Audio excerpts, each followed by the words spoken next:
Finding witnesses who are willing to testify against violent criminals is no easy feat, though you might think that witness intimidation and even murder only take place when a particularly powerful person or organization is involved. There have been witness deaths in connection with even the most mundane burglary cases. The uneasy truth is that intimidation, fear, and silence are woven into the very fabric of the justice process, and they can appear anywhere, regardless of the scale of the crime. The courts, the police, the media, and entire communities often underestimate just how powerful fear can be, and how corrosive its effects are on truth and accountability. When people imagine witness intimidation, they often conjure images of mob bosses in smoky rooms, ordering hits on anyone who dares speak out, or cartels making brutal examples of informants.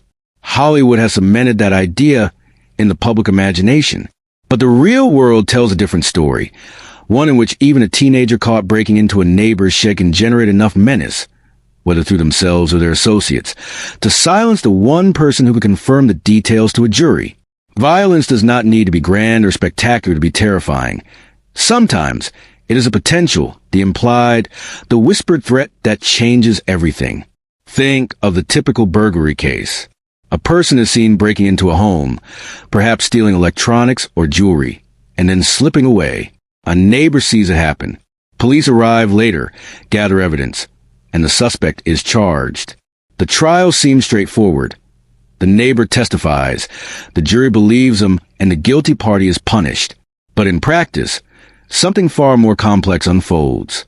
The suspect might be released on bail, and then begin to exert pressure on the witness. That pressure can take many forms. A casual encounter on the street, where the suspect glares wordlessly, a note slipped into a mailbox saying, "Keep your mouth shut," a car idling outside the house late at night. None of these acts may rise to the level of overt violence, but they communicate something unmistakable. Danger will follow honesty. The neighbor starts to wonder whether helping the police is worth the risk. The consequences are devastating. Prosecutors rely on witnesses for most crimes, and when those witnesses vanish, recant, or suddenly claim to not remember what they saw, cases collapse. Defendants walk free, emboldened by the knowledge that their tactics worked. Communities observe the outcome and learn a lesson. Cooperation leads to danger, silence leads to safety. And so a culture of silence forms, one that no police force can easily penetrate. This cycle repeats itself, not just in cities plagued by gang violence, but in small towns, suburbs, and rural communities where people simply fear retribution more than they trust protection. The psychology of fear explains much of this dynamic. Humans are wired to avoid danger above all else. Standing up in court and pointing at someone who may already have a reputation for violence feels unnatural, even suicidal. People imagine the worst: a firebomb to the window, a child harassed at school, a job lost because of anonymous calls to an employer. Even if none of these things ever materialize, the fear of them can paralyze action. Courts and police can offer witness protection programs, but in many cases those programs are insufficient, underfunded, or inaccessible to ordinary citizens in routine cases. Few are willing to uproot their entire lives for the sake of a burglary conviction. History is filled with examples that demonstrate the persistence of this problem. In the 1970s and 80s, efforts to prosecute organized crime in the United States revealed just how difficult it was to secure testimony. The mafia perfected the art of silencing witnesses, not always through murder but through whispers, favors, and a carefully cultivated aura of omnipresence. When someone believed that they would know everything, even before it happened, the incentive to cooperate with law enforcement evaporated. But long before the mafia, medieval societies had their own unwritten rules about silence. Villages under control of a violent lord or bandit chieftain learned quickly that speaking out meant punishment, while silence meant survival. What has changed across centuries is not the instinct to stay quiet, but the mechanisms available to authorities to try to combat that instinct. Modern policing prides itself on community partnerships, yet those partnerships often break down precisely because witnesses feel abandoned. Imagine being told by a detective that your cooperation is crucial, that without your testimony justice cannot be served. You agree, reluctantly, but then discover that protection amounts to nothing more than a phone number to call if trouble arises. You notice the defendant's friends hanging around your street. You hear a rumor that your name is being discussed in certain circles. You call the number, but officers cannot be posted at your door 24/7. You begin to wonder whether justice is really possible or whether the system has merely placed a target on your back. This tension is magnified in communities already skeptical of law enforcement. In neighborhoods where the police are seen as outsiders, cooperation is doubly dangerous. Not only might violent offenders retaliate, but neighbors themselves might label you a snitch, a collaborator. Social isolation can be as painful as physical threats. People in such environments quickly calculate that silence is a safer, more rational option, and rational it often is. Statistics show that retaliatory violence, while not universal, is frequent enough to make fear reasonable. Even if only a fraction of witnesses face harm, the uncertainty alone deters countless others. One chilling aspect of this phenomenon is that intimidation does not need to be personal. Entire communities can be silenced by stories. A single instance of a witness being attacked, even if rare, echoes for years. Everyone hears about it. Everyone remembers. The victim becomes a cautionary tale whispered on street corners and in living rooms. Remember what happened to him? Better keep quiet. It is folklore in the making, a modern myth of consequences that grows larger with every retelling. Law enforcement may dismiss these stories as anomalies, but to those who live in the shadow of crime, they are undeniable truths.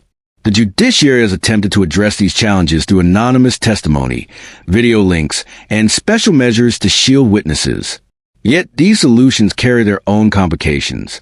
Anonymous testimony can undermine a defendant's right to confront their accuser, a cornerstone of justice. Video links reduce but do not eliminate the fear, since names and faces are rarely secret for long. And protective measures may even backfire, signaling to the community that someone is under special protection, thereby confirming suspicions about their role. Courts struggle to balance fairness with safety, often erring on the side of protecting rights of the accused, which in turn can leave witnesses exposed. The tragedy is that this system rewards silence and punishes bravery. Those who step forward risk everything, sometimes for very little. Consider the neighbor in the burglary case once again.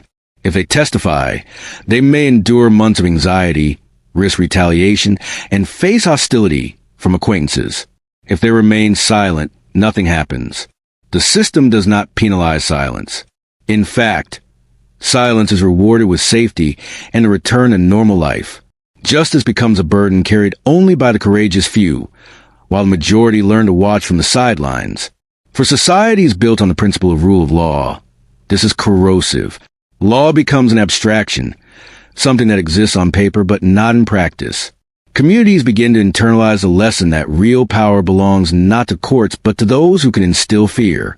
This creates a shadow justice system, one ruled by intimidation and enforced through silence.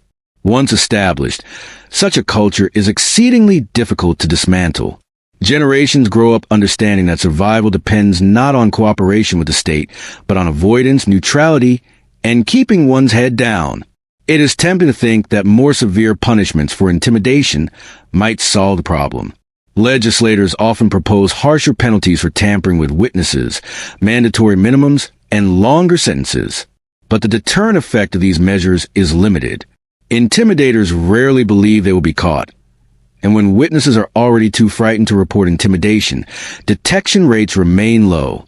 What good is a law if the very people it is designed to protect are too afraid to activate it? The paradox deepens. To punish intimidation, someone must first testify about being intimidated. But testifying about intimidation is itself intimidating. The circle closes and silence prevails. Technology has added new dimensions to the problem. Social media allows threats to be disseminated widely and anonymously. A witness's name can be leaked online, their address circulated, their personal details exposed. In an era where information spreads uncontrollably, keeping someone safe from intimidation becomes exponentially harder. Even if authorities relocate a witness, digital traces may betray them, and the psychological impact of online harassment is immense, especially for younger witnesses and used to relentless streams of abuse. The courtroom may provide walls, but the internet does not. Despite all of this, hope is not lost. communities have found creative ways to resist silence. Grassroots organizations have emerged to support witnesses, offering them solidarity, counseling, and practical aid. Neighborhood groups sometimes create networks of collective responsibility, making it harder for offenders to single out one individual. When the burden is shared, the risk feels smaller. Courage, like fear, is contagious. If people see others stepping forward without harm, they may gain the strength to do the same. The challenge is creating those first examples, those initial sparks of bravery that can spread through a fearful community. Stories of resilience do exist. There are cases where witnesses, against all odds, stood firm, endured threats, and saw justice served. These stories rarely receive the same attention as tales of intimidation, but they are powerful reminders that fear does not always win.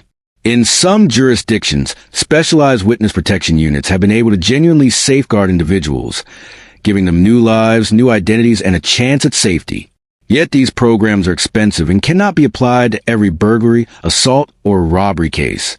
The vast majority of witnesses must navigate their ordeal without such extraordinary measures. The question, then, is what society truly expects of its citizens. Should ordinary people be asked to risk their lives to secure convictions, or should the system find new ways to reduce its dependence on human testimony? Advances in forensic science, surveillance technology, and digital evidence may hold some answers.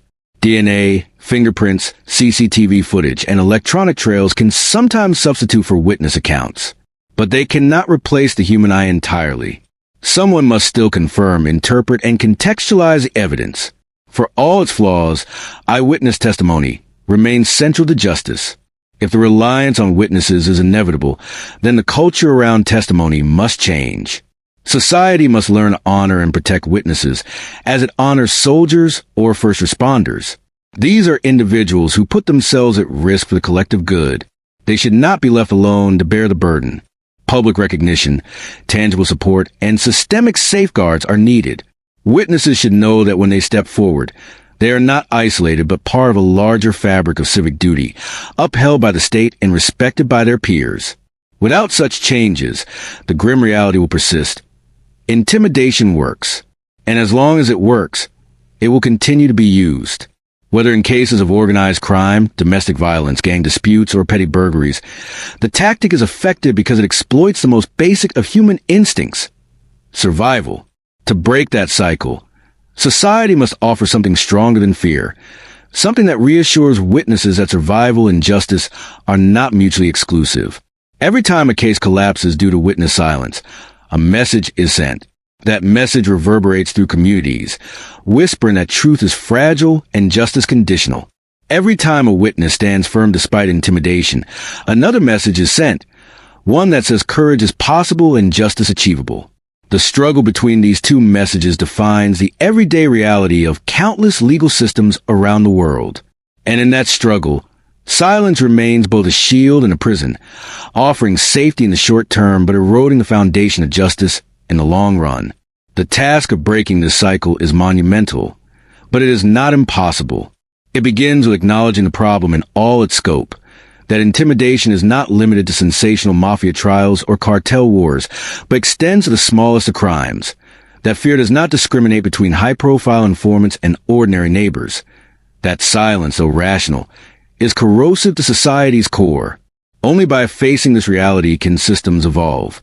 And only by evolving can justice move from being an ideal to being a lived experience for those who dare to speak.